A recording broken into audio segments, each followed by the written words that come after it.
जय हिंद आप सभी को। देखिए इस वीडियो में हम लोग काफ़ी इंपॉर्टेंट प्रश्न करने वाले हैं जीएस का। और आप लोग देखिए इस वीडियो में हम लोग 55 नंबर क्वेश्चन से देखने वाले हैं। पीछे वाले वीडियो में हम लोग 1 से लेकर 55 तक मतलब यहाँ पर 54 तक प्रश्न का कंप्लीट ऑब्जेक्टिव क्वेश्चन कर लिए हैं।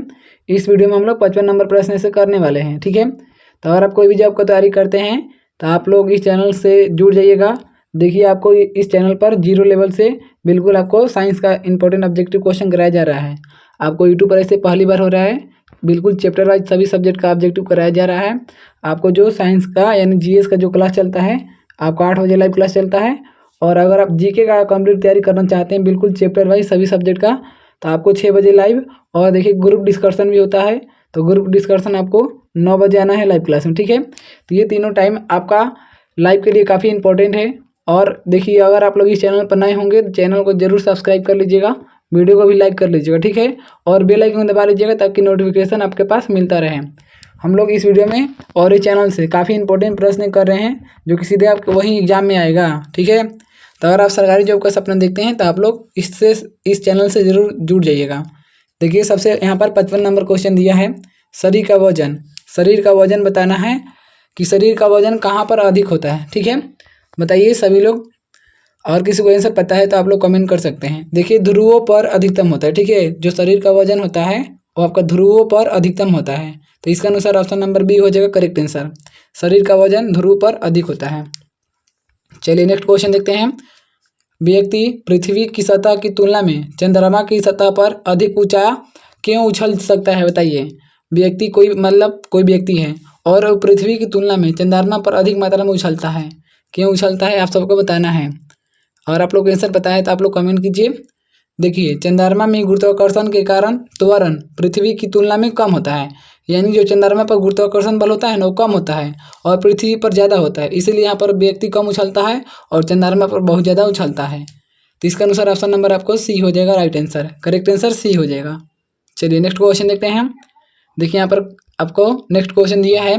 20 kg के वजन को जमीन के ऊपर 1 मीटर की ऊंचाई पर पकड़े रखने के लिए किया गया कार्य क्या होगा, बताइए। कोई भी 20 kg का वजन है, ठीक है, और वो अपने वहीं पर उसी स्थान पर वो केवल मतलब ऊपर उठाकर खड़ा है, तो उसका किया गया कार्य क्या होगा आप लोगों को बताना है।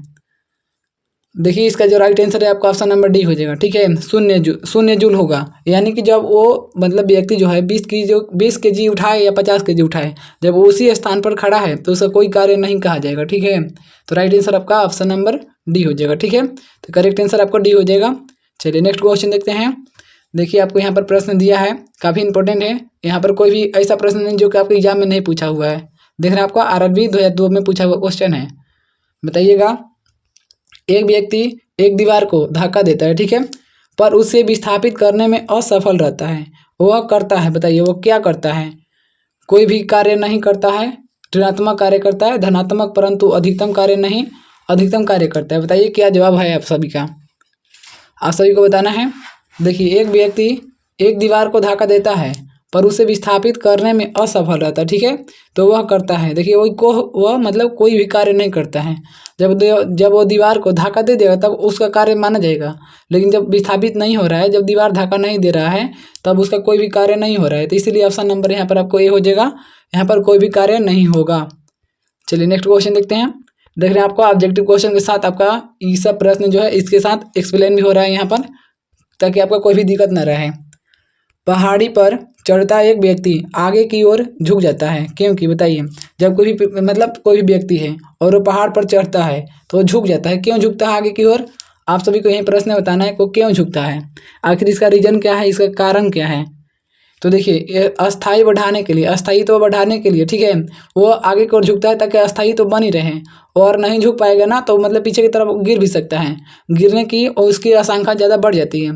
इसीलिए व्यक्ति जो पहाड़ पर चढ़ता है तो आगे की तरफ झुक जाता है ताकि उसकी अस्थायित्व बढ़ाने के लिए, ठीक है, और वो आसानी से पहाड़ पर चढ़ सके। चलिए नेक्स्ट क्वेश्चन आपके पास आ गया है। पीसा की ऐतिहासिक मीनार तिरछी होते हुए भी नहीं गिरती, क्योंकि। बताना है कि पीसा की ऐतिहासिक जो मीनार है वो तिरछी होते हुए भी नहीं गिरती है, ठीक है। बताइए अब इसका क्या जवाब है। तो देखिए इसके गुरुत्व केंद्र से जाने वाली ऊर्ध्वाधर रेखा आधार से होकर जाती है। इसके गुरुत्व केंद्र से जाने वाली ऊर्ध्वाधर रेखा आधार से होकर जाती है, इसलिए तो राइट आंसर ऑप्शन नंबर आपको ए हो जाएगा।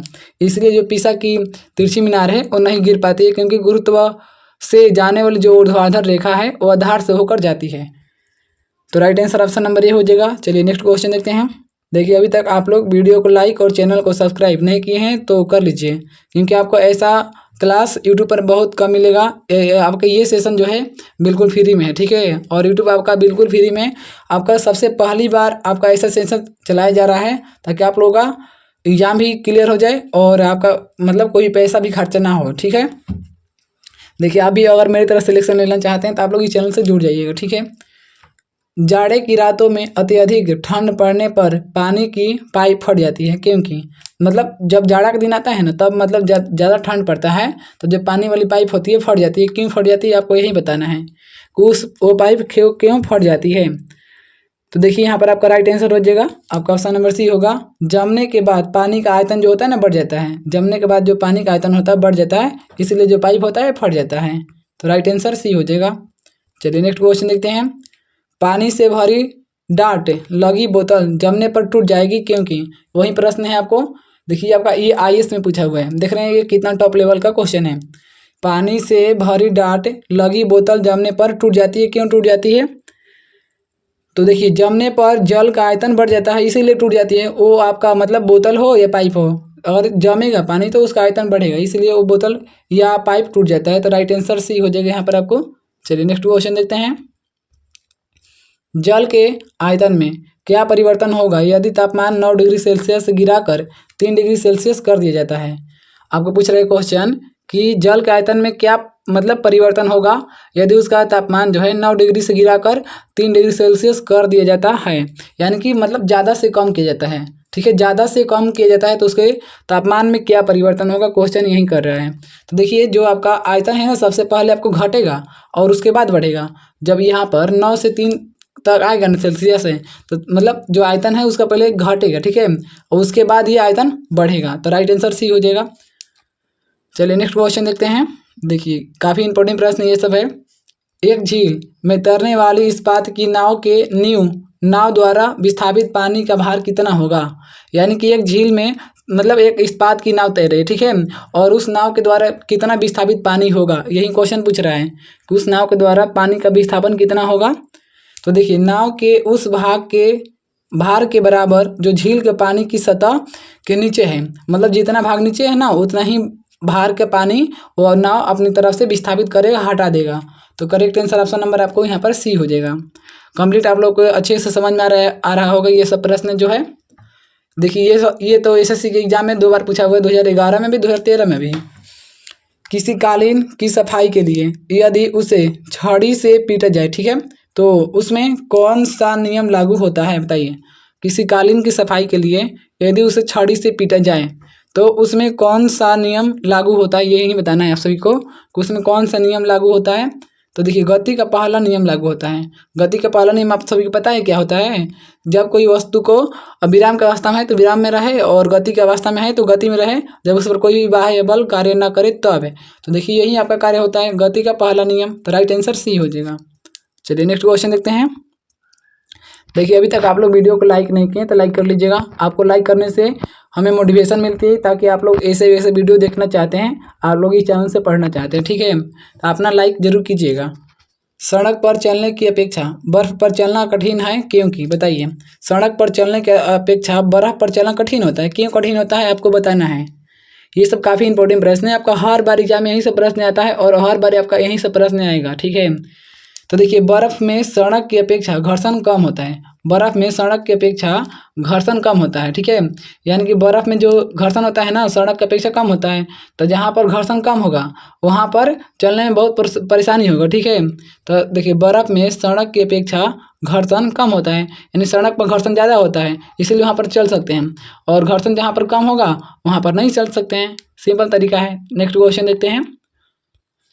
रोड़ी युक्त सड़क की तुलना में बर्फ़ पर चलना कठिन होता है, क्योंकि बताइए। रोड़ी युक्त सड़क की तुलना में बर्फ़ पर चलना कठिन होता है, क्यों कठिन होता है बर्फ़ चलना। सेम टू सेम वही प्रश्न है, बस थोड़ा सा लैंग्वेज चेंज है इसका।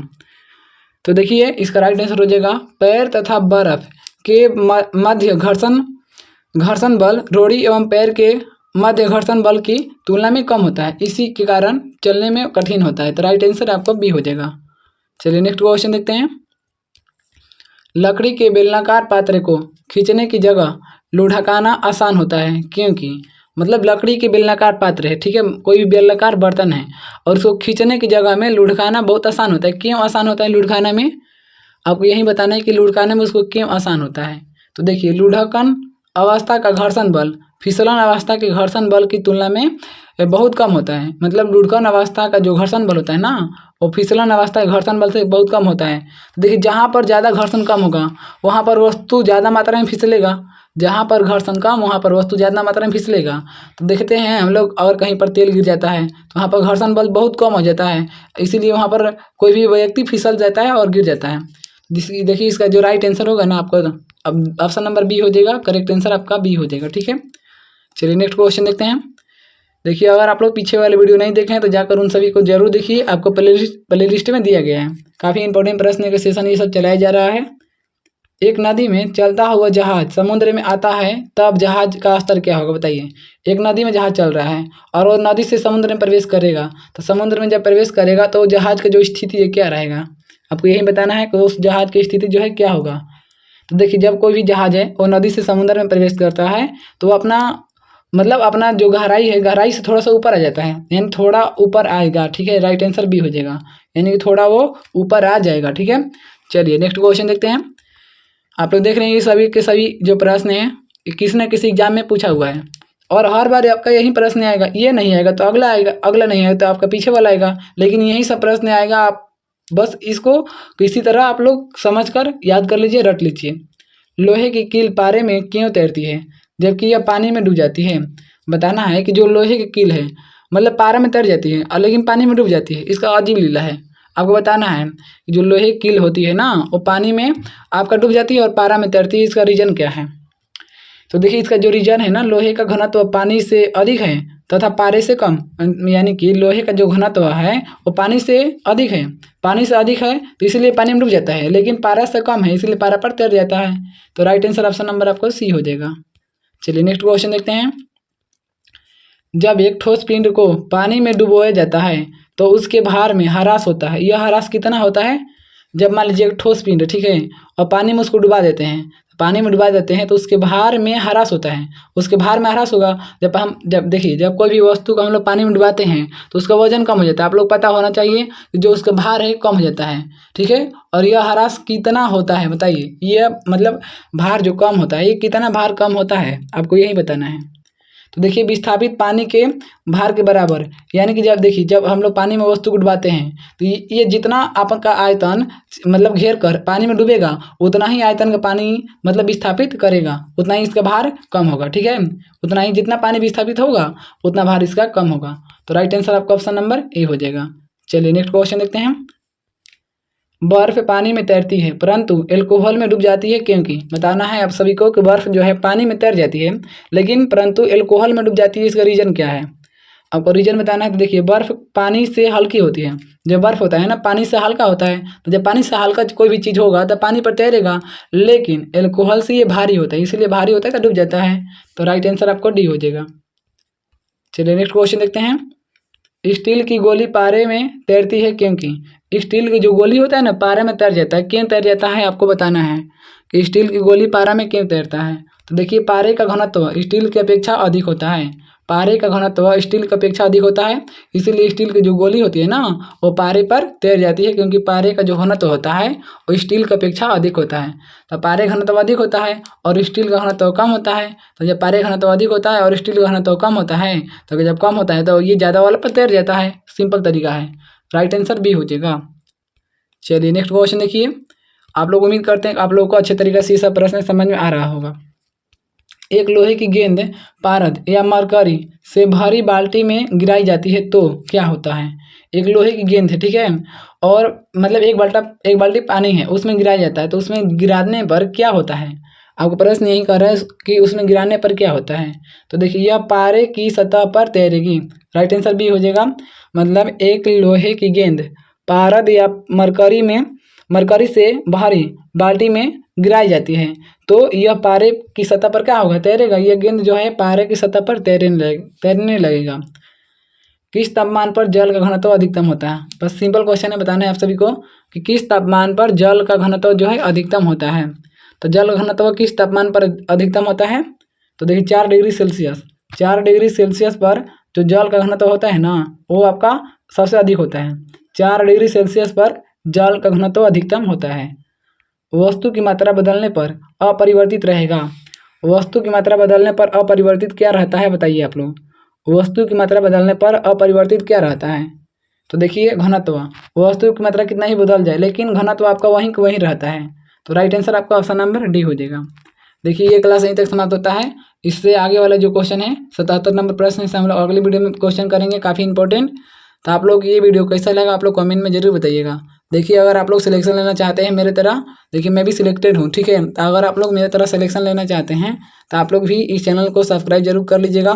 इस चैनल से आपको काफ़ी ज़्यादा प्रॉफिट होने वाला है, इसलिए आप लोग इस चैनल से जरूर जुड़िए और वीडियो को भी लाइक कीजिए और सभी दोस्तों के पास भी अपने शेयर कीजिए। बताइए कि आपको इस चैनल पर काफ़ी इंपॉर्टेंट क्वेश्चन कराया जाता है, बिल्कुल चैप्टर वाइज, और सभी लोगों को जुड़वाइए, ठीक है। चलिए क्लास यहीं तक समाप्त हुआ। आप लोगों को वीडियो देखने के लिए बहुत बहुत धन्यवाद। तब नेक्स्ट वीडियो मिलते हैं आप सभी से, तब तक के लिए जय हिंद।